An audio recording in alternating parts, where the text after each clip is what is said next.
verbes l'arbitraire sans inexistant. Leurs histoires susurrées par leurs coups révèlent tant de rêves de lendemain meilleurs. Comme l'a si bien dit Nelson Mandela, aucun de nous, en agissant seul, ne peut atteindre le succès. Cette icône qui a tant milité contre la discrimination afin d'établir de ses principes une doctrine qui a fait guérir l'Afrique de son passé douloureux. Pourquoi se lancent-ils dans l'aventure migratoire au péril de leur vie? Ils sont chaque année des dizaines de milliers à tenter leur chance vers un endroit meilleur. Chassés par des sorts indignes dans leur pays d'origine, rien ou presque ne pourra les faire renoncer à leur voyage. Un voyage à la recherche de la terre promise. Au Maroc, le nombre des immigrants subsahariens aussi, selon l'Organisation internationale des immigrés, entre 10 000 et 20 000 personnes. Plus de 90% d'entre eux ont moins de 36 ans et environ 17% ont un niveau d'apprentissage supérieur. See opportunity, seek action, enable progress and look forward. Tels sont les grands acteurs de tout projet Enactus et tel sera l'acheminement de notre présentation. Ces citoyens du monde voient en l'immigration leur ultime issue pour une existence potentiellement meilleure. Sauf qu'elle est inévitablement perçue par les pays accueillants comme un lourd fardeau pesant sur le bien-être de la population locale. C'est parmi cette communauté esquintée par des tentatives d'intégration sociale fortuite que nous avons fait la connaissance de M. Guy Adama. Adama, marié, père des enfants, c'est ma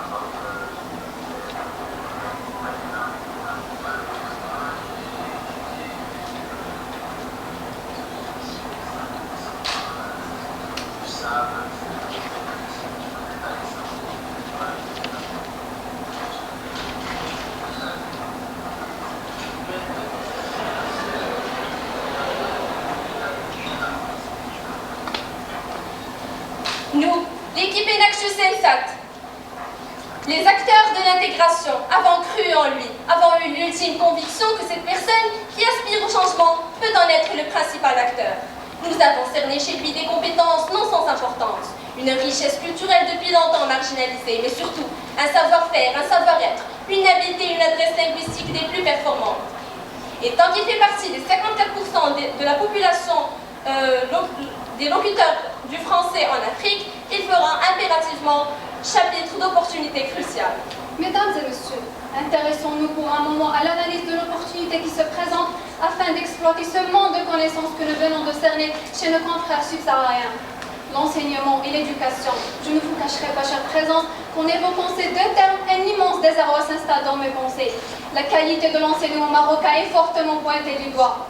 Imaginez avec moi un instant que plus de 68% des élèves de la 4e année primaire ne maîtrisent pas les notions élémentaires et seuls 31% des enfants du milieu défavorisé ont acquis la lecture.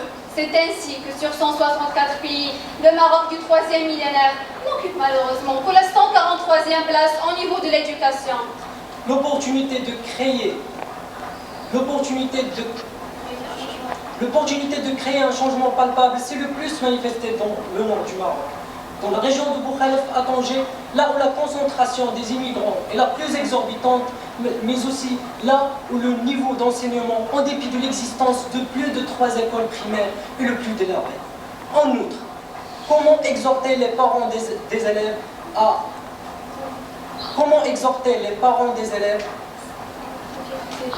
à approuver l'idée, celle de confier leurs enfants à des personnes loin de leurs mœurs ou qui n'adhèrent pas à leurs mœurs. Après une étude minutieuse du marché, analysant la conscience aux besoins de l'éducation d'une part et la volonté du changement d'autre part, le résultat était plus que satisfaisant. Plus de 85% des réponses au formulaire ont été favorables. Nous perçûmes alors l'étincelle du changement. Mesdames et messieurs, l'équipe Enactus Ensat Tanger a réussi à trouver la formule adéquate, la solution qui combine entre le potentiel de cette population migrante ainsi que l'opportunité que présentent les lacunes linguistiques des enfants. Pour une intégration meilleure ainsi qu'un excellent développement communicationnel, nous vous présentons Educas. Educas est un projet éducatif prometteur, offrant un contenu pédagogique joignant apprentissage et activité de vie, visant à la fois à améliorer le niveau communicationnel des élèves et à installer un climat d'échange entre deux communautés partageant le même continent.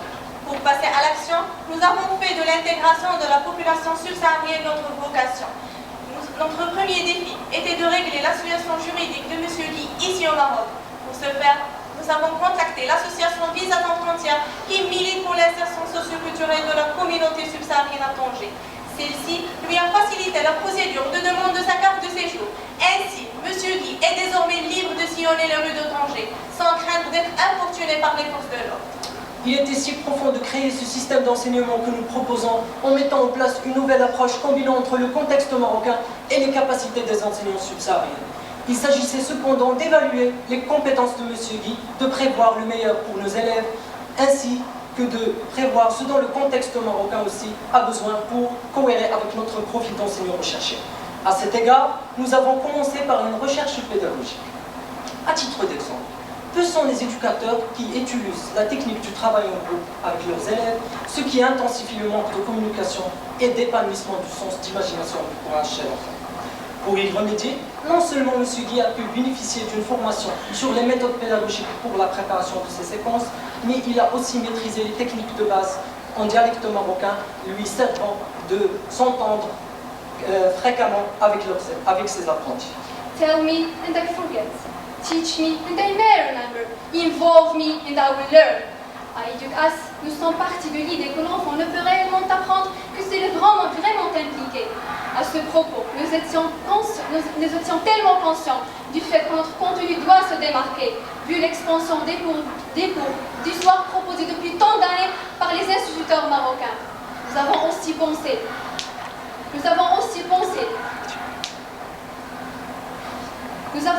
pensé à réduire l'effectif qui, en frôlant les 20 élèves, permettra à chacun d'eux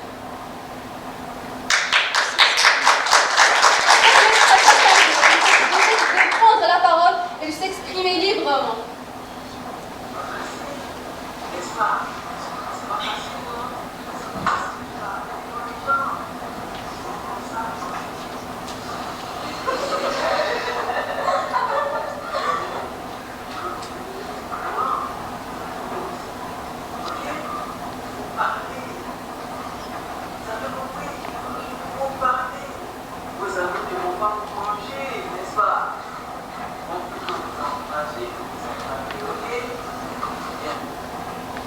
Nous aspirons à travers ce contenu à véhiculer de nobles valeurs, à transmettre de manière amusante des messages qui rebordent de moralité constructive.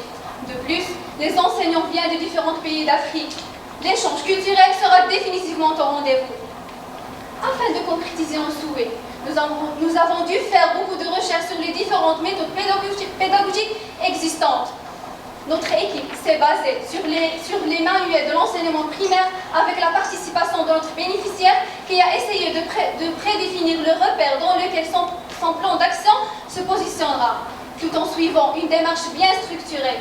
Préparer, concevoir et évaluer. Préparer son cours en estimant les prérequis nécessaires chez l'élève, en l'occurrence son degré de capacité, de compétence et du savoir associé.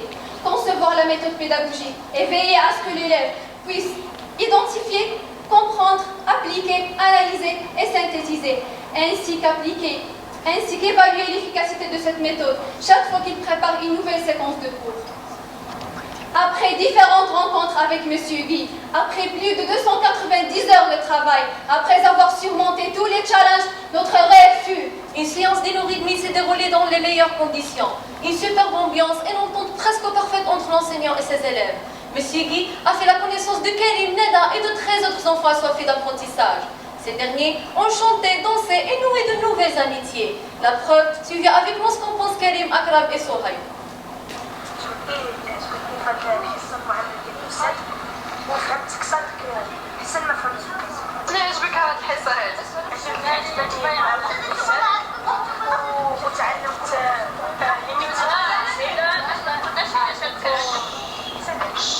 وتعرفت على الاسم ديالو فين كيسكن كيسكن في ستار برافو هذا صح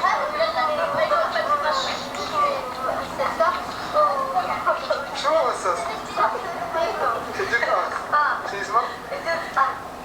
Notre première séance n'a évidemment pas été sans impact, car si M. Guy Adama touche casse des rames dans 1h30 en travaillant dans des chantiers à déplacer du gravier ou du sable, des zones qui demandent beaucoup d'efforts physiques. Elle touche grâce à UDICAS 112 dirhams et demi pour la même durée, en exerçant un métier qu'elle aime, un domaine d'activité pour lequel elle est mieux qualifiés. Nous avons ainsi minimisé ses heures de travail et augmenté son revenu. Dans la région de Bourkhalev, plus de 650 élèves étudient la langue française. Calculons. Chaque enseignant à EduCast enseignerait 3 classes de 15 élèves, soit 45 écoliers. En divisant 650 par 45, cela nous donne 14 enseignants. Chacun d'entre eux toucherait 900 dirhams par mois en enseignant une seule classe. Et avec 3 classes, son gain atteindra 2700 dirhams pour seulement 36 heures de travail par mois.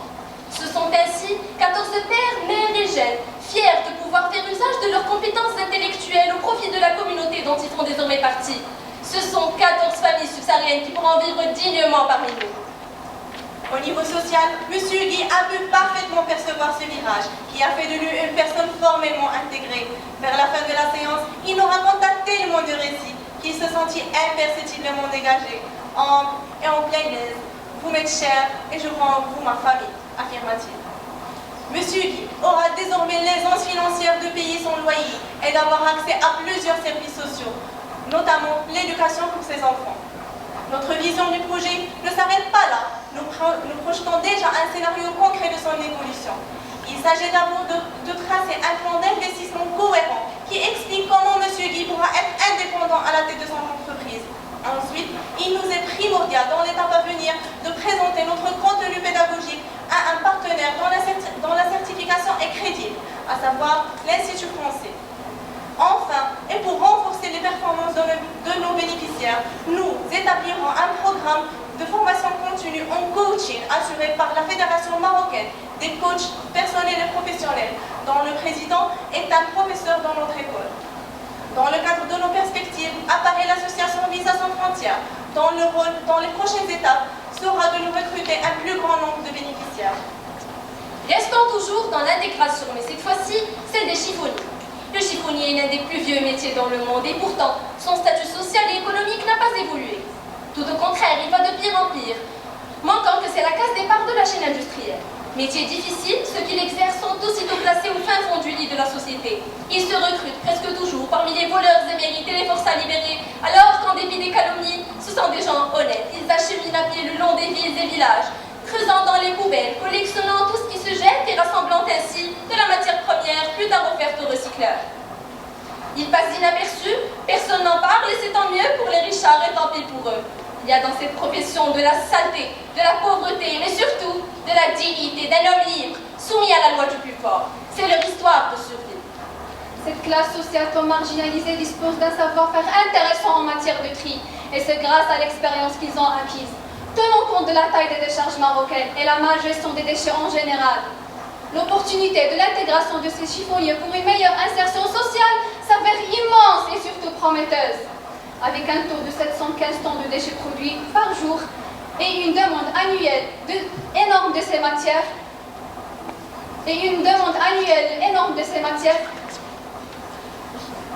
d'une part, et avec la volonté accompagnée du savoir d'autre part, l'équipe Enactus et Satanger vient astucieusement faire le lien entre ces deux parties prenantes et saisir l'opportunité. Il s'agit du projet Gambettola. Gambettola, c'est une ville italienne reconnue sous la désignation de la capitale des ferrailleurs. C'est un paradis de récupération de déchets en tout genre. C'est en s'inspirant des valeurs qui émanent de cette ville que notre projet a vu le jour. Gambettola, c'est une unité de tri, de collecte et de vente de déchets recyclables, chapeautée par leurs bénéficiaires, qui se voient transformer leur statut de simple chiffonnier, dépourvu de dignité, en entrepreneurs indépendants et valorisés. Cette unité suit en question un processus qui s'étale sur 3 phases. En premier lieu, dans la phase IN, il s'agit de l'opération de tri des déchets afin d'en tirer ceux destinés au recyclage, à savoir le plastique, l'aluminium et le carton.